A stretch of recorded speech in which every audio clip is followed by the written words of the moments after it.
Antara paparan menarik hari ini. Berat hak ingkar nasihat doktor bawa Taib keluar hospital.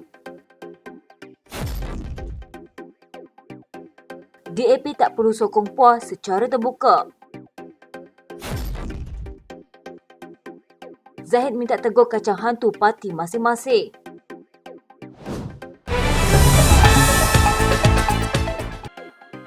Isteri kepada bekas yang di-Pertua Sarawak, Taib Mahmud menafikan dia membawa Taib keluar dari hospital bertentangan dengan nasihat doktor. Ragak Krudi Taib berkata perkara itu tidak benar dan mendakwa dia boleh membuktikannya, iaitu menerusi nota tulisan tangan jururawat. Taib dilaporkan dirawat di unit rawatan rapi di Hospital Pakar Perubatan Normah di Kuching, Sarawak.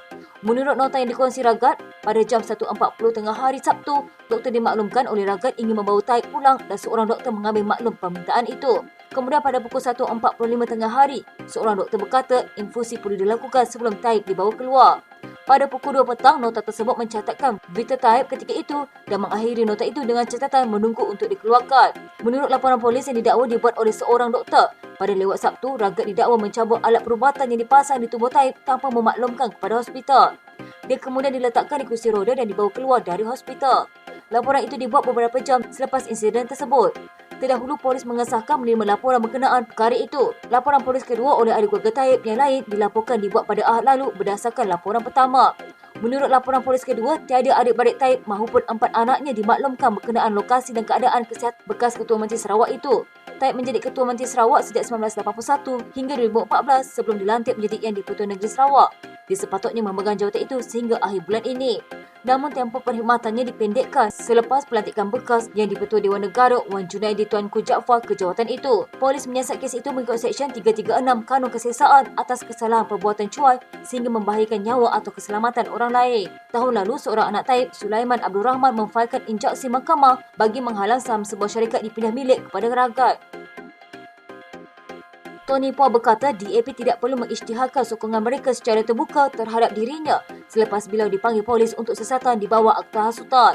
Received no one gave any advice. I have received many words of support. Bekas ahli parlimen DAP itu berkata bahawa dia akan memberikan komputer ribanya kepada polis yang cuba merampasnya. Dia orang minta saya punya akses kepada Facebook saya. Tak tahu kenapa, tapi kena bagi. Tapi rasa buang masa sikit lah. Buang masa pihak polis. Buang masa saya tak apalah, saya dah bersara kan. Tapi buang masa pihak polis, kena siasat perkara yang bukan-bukan. So, itu yang saya rasa lebih penting. Puan berkata pada pandangannya, catatan yang dikongsinya tidak mengandungi kandungan berunsur hasutan atau melanggar Akta Hasutan. 2-3 kali, 4-5 kali, 6 kali tiap-tiap malam baca, macam mana ni bawa Akta Hasutan? Tak ada. Saya telah pun memberikan kerjasama penuh. Soalan-soalan yang ditanya termasuk sama ada saya yang menulis post-post tersebut, saya yang muat naik post-post tersebut dengan komputer ataupun dengan handphone.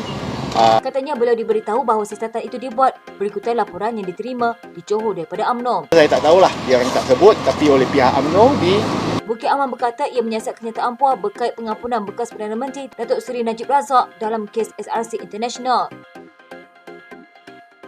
Presiden UMNO Datuk Seri Dr. Ahmad Zahid Hamidi meminta parti-parti kerajaan menegur anggota masing-masing yang mengkritik pengurangan hukuman terhadap Najib Razak. Mengakui dalam UMNO sendiri turut ada kacang hantu, saya berkata perkara itu bukan pendapat rasmi kerana tidak dikeluarkan oleh pemegang jawatan utama. Namun saya minta agar ketua parti menegur ahli-ahli parti yang berkenaan untuk menarik balik madam kesatuan mereka dan memohon maaf terhadap kelanjuran mereka. Dan saya harap perkara ini akan dapat meredakan dan menepikan kekeluhan jika ada. Terdahulu, Lembaga Pengampunan mengumumkan hukuman penjara terhadap Najib dikurangkan daripada 12 kepada 6 tahun. Denda RM210 juta pula dikurangkan kepada RM50 juta. Bagaimanapun jika gagal membayarnya, hukuman penjara akan ditambah setahun lagi. Setakat ini, beberapa pihak tampil menyatakan rasa tidak senang dengan keputusan itu, termasuk Bersih, bekas pengarah bahagian operasi khas SPRM Bahari Muhammad Zain serta bekas pemimpin pusat DAP Tony Poa. Sekian berita terkini di TV pada hari ini. Jangan lupa follow Facebook dan YouTube Deadline TV. Dapatkan info terkini di Facebook serta YouTube di TV.